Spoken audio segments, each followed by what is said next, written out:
function. Let's say a nice simple one. Let's say f of x is equal to negative x squared plus 2x minus 4. Let's say I gave you that function and I wanted to work with it on your calculator. Okay, Jacob, calculator down, stop twitching, don't touch it. Got it? If I play the game literally, don't touch the calculator or take it away, I can pretty much guarantee like all but 2 of you will have it at the end of the class. I know it's hard, we're going to work on it. If you want to work with this on your calculator, what's the first thing you need to know how to do?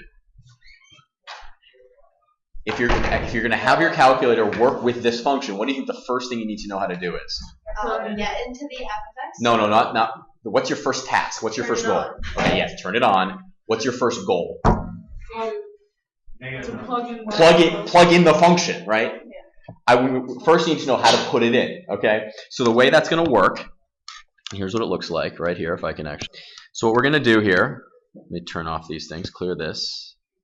I'm going to turn that off. Okay, the first thing I'm going to do is you need to go to, if you're not going to do this, but this is what you're going to do. When you turn your calculator on, it'll be blinking like this. You're going to click y equals in the upper left. What do you see there? y1 through y. You can go really far. Can you have lots of functions in there? Yeah. Yes. So we're going to put that function in. Negative x squared plus, what was it, 2x minus 4. What I'd like you to do right now is plug that in and get this on your screen exactly. Nothing else. What do I mean by that? For example, I like it when you write fractions like this, not like this. Because if you then do something a little bit more complicated and then write it the same way, sometimes I see you write that. Is that the same thing? This is the same, right? But this right here, not the same. Why? Plus x. You would need to do this. Your calculator, generally speaking, most versions are going to write, you have to write it like that. So your first lesson when you're typing something in your calculator, do it really carefully. Your calculator is going to do exactly what you tell it. So if one thing is off, is the calculator smart enough to be like, oh, you mean no? It's a really good and really dangerous thing. So we've entered this into your calculator. A really nice thing would be to see what this looks like. What button do you think you press to see what it looks like? Don't touch anything. Graph. There literally is a button called graph. It's in the upper right. Don't press it. Just find it. Who's found the graph button in the upper right? If you graph this, it's going to graph it on the window that it last was on. Meaning, the graph might be over there and your window might be over there. What happens if the graph is over there and the window's over there? You're going to see, what are you going to see? Nothing. So our next task is going to be finding an appropriate window. So watch what I do here. If I hit graph right now, that was the last window I'm on. Oh, did we actually get part of the graph? That's kind of helpful, but does that look very good? Is there a lot of blank space right there? The most common zoom window to start with, there's a button called zoom. Everybody find the zoom. Don't press it, but find the zoom button. You see it's in the top center? If you click zoom, there's a really, really, really common zoom window. It's number 6. What's number 6? You hit zoom, and you can go down and hit enter on 6, or you can just press 6. What do you think that zoom window is right there? What's the x min? What's the x max? Bless you. What's the lowest x value up there? What does it look like the lowest x value is? All the way to the left. -10. What's the highest x value? Positive. What's the lowest y value? -10. What's the highest x value? 10. Zoom standard is a really common place to start. Just realize this is what happens sometimes. Kids will spend all this time finding a function, putting it into their calculator, and then what happens? They graph it. They graph it, and the window's right there. And they're like, man, something's wrong. Well, not really. You just have to look in the right place, right?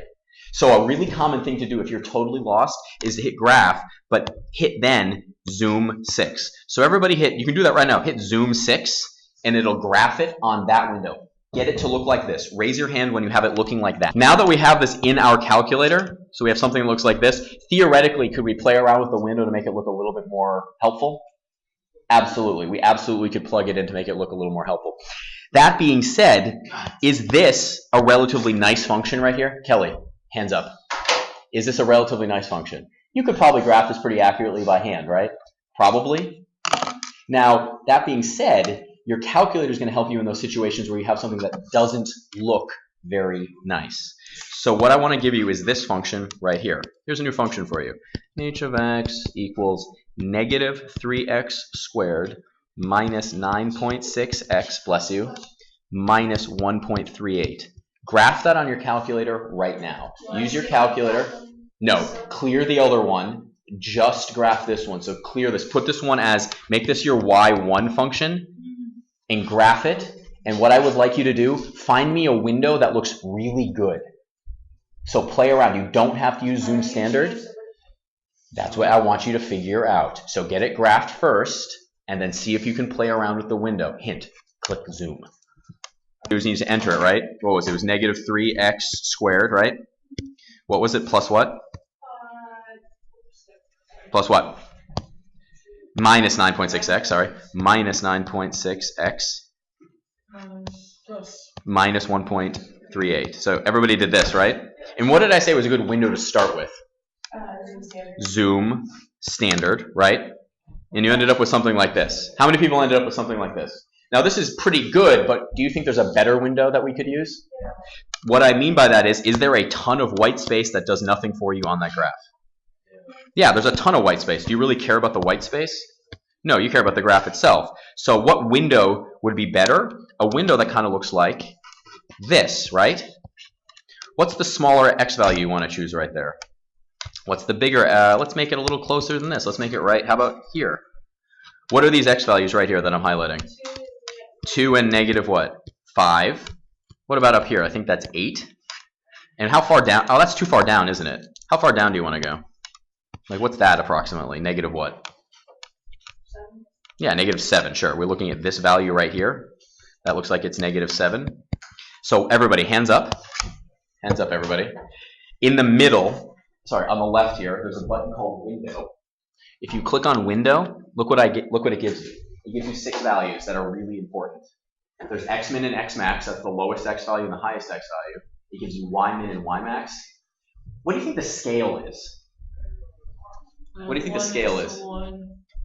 The distance between the 2 points. like the little tick marks on the axis. I mean, sometimes is it really helpful to constrict it or like stretch it? Yes. But you have to be very careful about that because it might result in something that doesn't look correct. What should the x scale really always be at in this class? 1. Have it be the same, or at least the same. So this is zoom standard because it goes from negative 10 to 10. But what did we think the better window was? What's a better minimum x value? Negative what? Nope. X value. Negative 5. Negative 5. And what was the better x? The x max? 2. So I go down and just hit 2. And then what about the y-min? What, negative 5, I think you guys said? Negative 7, sorry. Negative 7. And what about y-max? 8, right? So if I graph this, it should look a little better. Let's see what it looks like. Goes up. Does that look a little better? Yeah, that does look a little better. Now keep in mind, are the scales, is it stretched out a little bit? Yeah, it's stretched out a little bit. It's not the end of the world, but does that curve look a little better? Yeah. One weakness of these calculators, the resolution, is it very good? This is a weird technology. This screen resolution, this calculator is 99% identical to the one I used in high school, and I'm old enough for that to be really weird. Like, cell phones really didn't exist when I was in high school, but I had the same device. Wait, cell phones didn't exist when you were in high school? Cell phones existed, but they didn't exist in high schools. You know what cell phones looked like in like the mid-90s? They're huge. Like, watch the first Lethal Weapon if you're old enough to watch R-rated movies. You can see they use a cell phone that's like this big and has like a battery pack he's wearing on his belt to make it. But the point is, this system, this technology is gonna die. Why are calculators like this gonna go away? You can do better things on the devices you already own. Like your phone, there are apps that are way better than this, right? But the point is, this can't like communicate with anything. So we haven't redesigned tests for like infinite access to information, which you could do. Point is, once you learn how to use these, are they really useful? Yeah. Okay. So on this, you now have this nice curve. You have this really nice curve. Everybody make it look like this on your calculator. Everybody make it look like that. So right now, a little cursor is going to pop up. Nope, I missed it. Trace. See where the cursor is up there? What's it doing? I'm clicking over to the right. I'm moving the cursor. Yeah.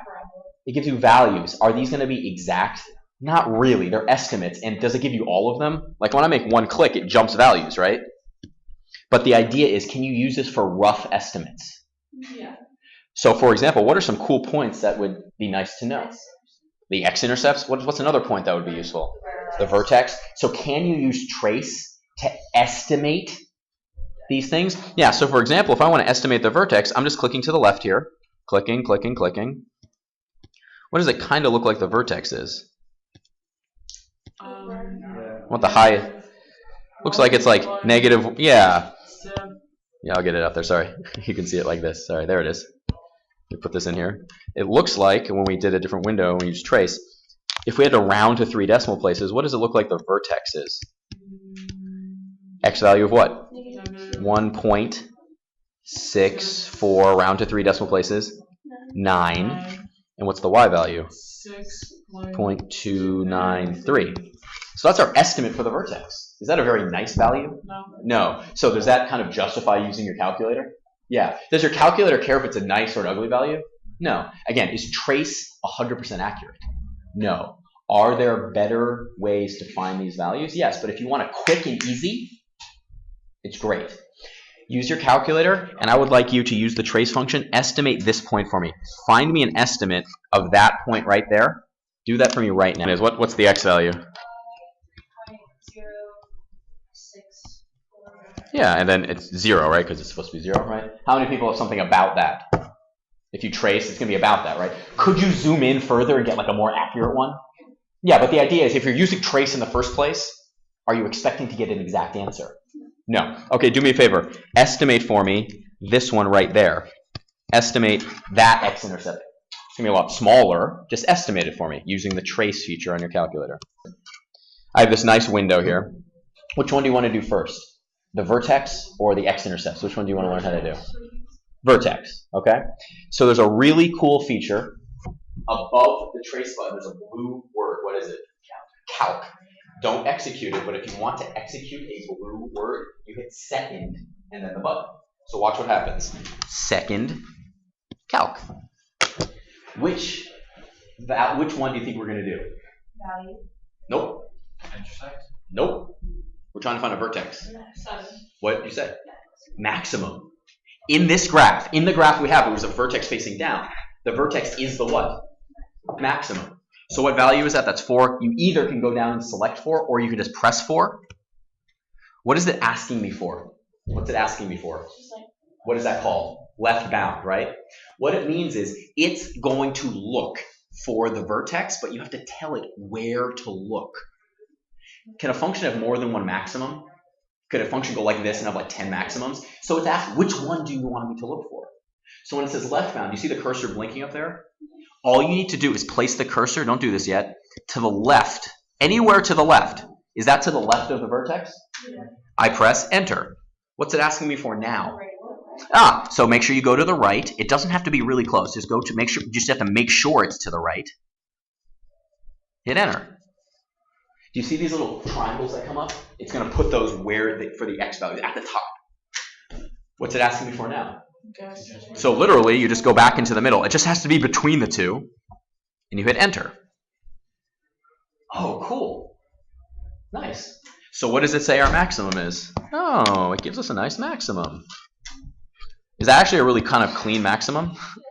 Kind of. Does that mean it's easy to find? Not really. That's pretty cool. So what do we think the vertex is on this one? Comma. That looks really accurate, right? What was our initial estimate? It's not bad, right? Is it in the right, like, universe? Yeah, it's not bad. Okay, so we have vertex. Now what were those other values that we really wanted to find? Before we do those, I want you to duplicate this on your calculator.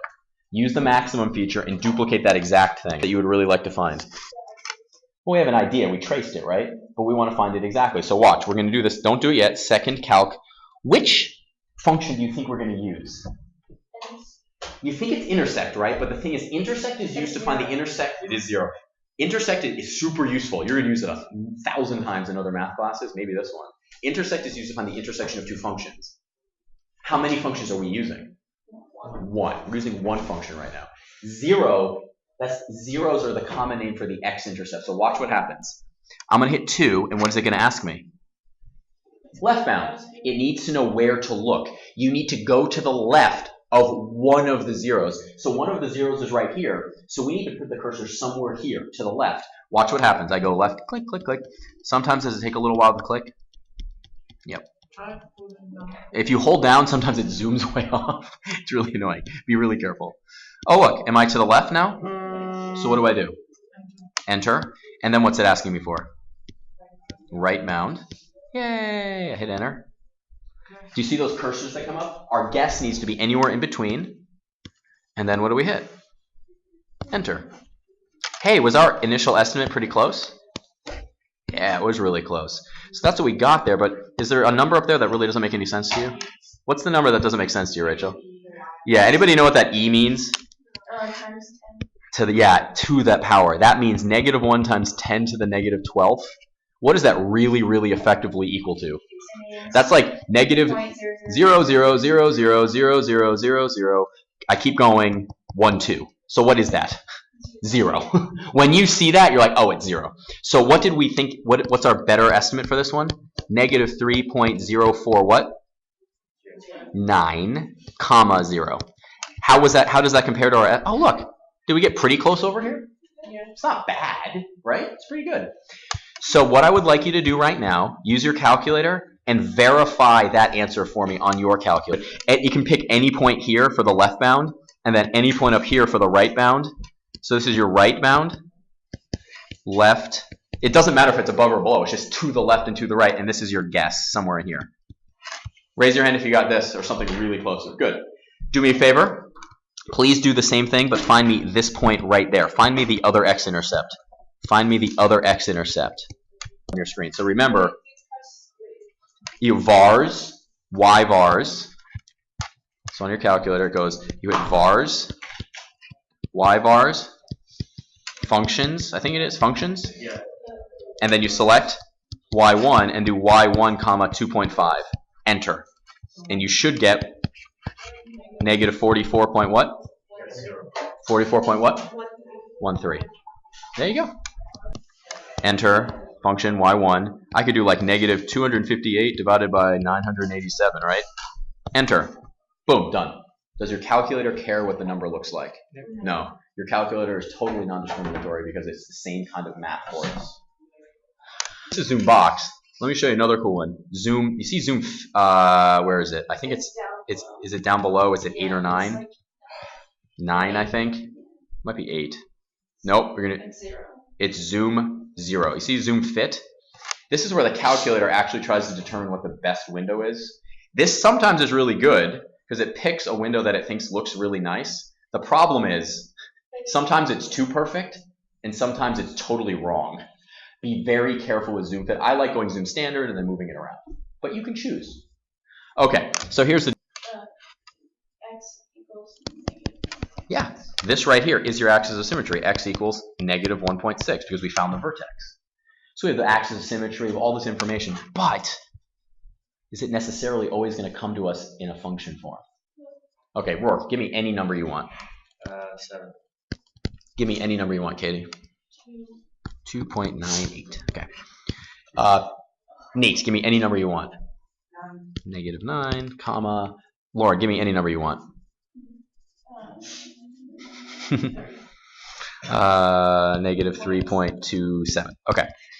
If I gave you those 2 points, could you find me the slope between those 2 points? Yeah. Yes. Could you write the equation of the line that goes through those 2 points? Yeah, it's fine. You've done it many times. What we're going to do is the equivalent, but not with lines. We're going to do it with quadratics. Rachel, give me any number you want. Let's make it. I'm going to make it. How about this? 2. And how about 6.15? 15. These 3 points can be fit with a parabola. You can find equations of parabolas given points by hand. Do you think it's very fun to do by hand? Just say no, everybody. Is it possible? Yes. Is it fun? Not really, especially since what can do it for you? Correct. When we first did this, what was the first thing we did today? What was the first thing I taught you about your calculator? If you're going to work with a function on your calculator, what do you have to do first? Know how to put the function in. If you're going to work with 3 points, what do you have to do first? So watch. I'm going to show you how to put these 3 points in. You ready? Watch carefully. On your calculator, regardless of where you're at, do you see the stat button? It's below delete. Just find it. Do you see the stat button? Stat. And I hit enter. You get lists. You see how there's lists in there that's not the one we want? Watch what I'm going to do. If you have a list there, you can go up to the top and hit enter. clear, enter. I'm going to go over and up to the L2, enter, clear, enter. So this is what I'd like you to do right now. Get it blank, go to this on your calculator. Do I see any other data in here, Rachel? So I'm going to go back to L1 and L2. There we go. So enter them carefully. Make it look exactly like that on your calculator. Let's make it on. And then you get to choose what. You can ignore all of this, really. I like this type right here. You can play around with this later. This is what the plot points can look like. You just want the points. Do you want the points to be an open dot, an X, or a dot? I like this one the best. All of these are set. You can quit out just by doing second quit. When you go to y equals, what do you see at the top, everybody? Plot. Is plot 1 selected? Yeah. Is some random function that has nothing to do with what we're doing selected? So you can do two things. This is what I recommend you do. If you're going to use this function again, do you see how the equal sign is selected? Yeah. You can turn it off, and that means it will not graph the function. What I like to do if I'm not using a function anymore, what do you think I like to do? Just clear it. Sorry. I just mean, just to be super careful, I like to clear out anything I'm not using. So plot 1 is on right now. If I hit graph, oh wait, do I see anything? What did I tell you before? What was the first thing I told you about graphing? The points might be over there, and we might be looking here. Oh my god, I did something wrong. I can't see the points. Therefore, I must have done something wrong. Oh no, what do we need to do? Find the proper... So let's hit zoom. There's a really cool zoom option. If you go down, you could go to zoom standard, and would that work in this case? It would. So let's do 6 and see what it looks like. Ooh, cool. That's pretty neat, huh? There's another zoom which is super helpful because here's the deal. How many points theoretically could you be graphing? Theoretically? 1,000,000. A million, right? Is it easy to know that zoom standard is going to work? No. But there's a really cool option that I love. On zoom, if you go down a little bit, look what you find. Keep on going. Tell me when you see something that looks really cool. It's there. Zoom stat. Zoom stat, it looks at the lowest and biggest values and just picks a window. Oh, look, it turned out that zoom standard was really close. So there are 3 points. So if I were to take this right now, if you were to graph these 3 points, like right now, and put them onto OneNote or your piece of paper, could you trace a quadratic that goes through those 3 points? You could. I think it would look something like this. Right? That was pretty good, actually, right? First of all, you need to make sure it's curved, right? Is the highest point necessarily going to be the vertex? No, you actually know it's not. It's going to be a little bit to the left, it looks like. You're not guaranteed either. You're not guaranteed to have the vertex be on the y-axis. The vertex could be anywhere, right? But what do we know? This parabola, which way does it face?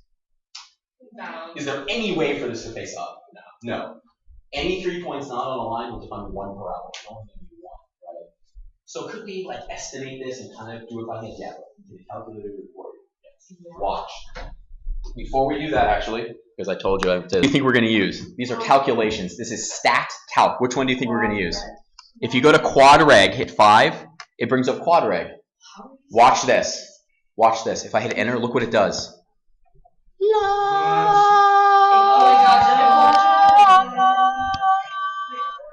Look what it just gave us. Look, it just gave us. Look what it gave us, everybody. What did it give us? The A values, the B value, and the C value. The calculator figured it out for you. So now what do you have to do? What's the only thing left? You just have to enter it in. So watch this. If I go into my calculator and go to y equals, I'm going to go to y1. I'm going to keep the points on. You see how plot 1 is still on? I'm going to keep it on. I'm going to go to y1. And what was it? A was, I'm going to do the 3 to negative 0.93. Negative 0. Oh, wait. Like this, right? X what? X squared. And what was the B value? Plus 0.04. Plus 0.2 what? No, 0.2 what? 04 X, right?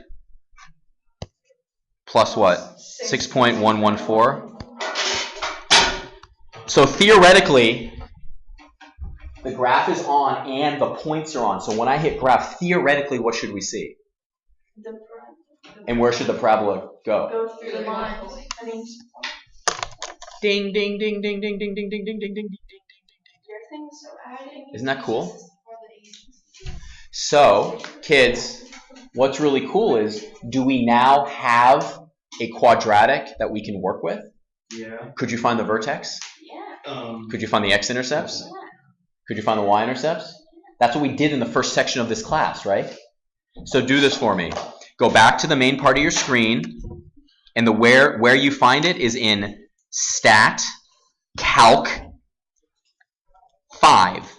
Stat Calc 5 is quadreg. Stat, I'll do this in a different color. Stat Calc 5, and what are you looking for? Quadreg. Quadreg, and look what you get. You hit enter. Raise your hand if you get those numbers or really, really close to those numbers. Stat Stat edit. Calc No, I did it. It's just my calculator. It just says edit.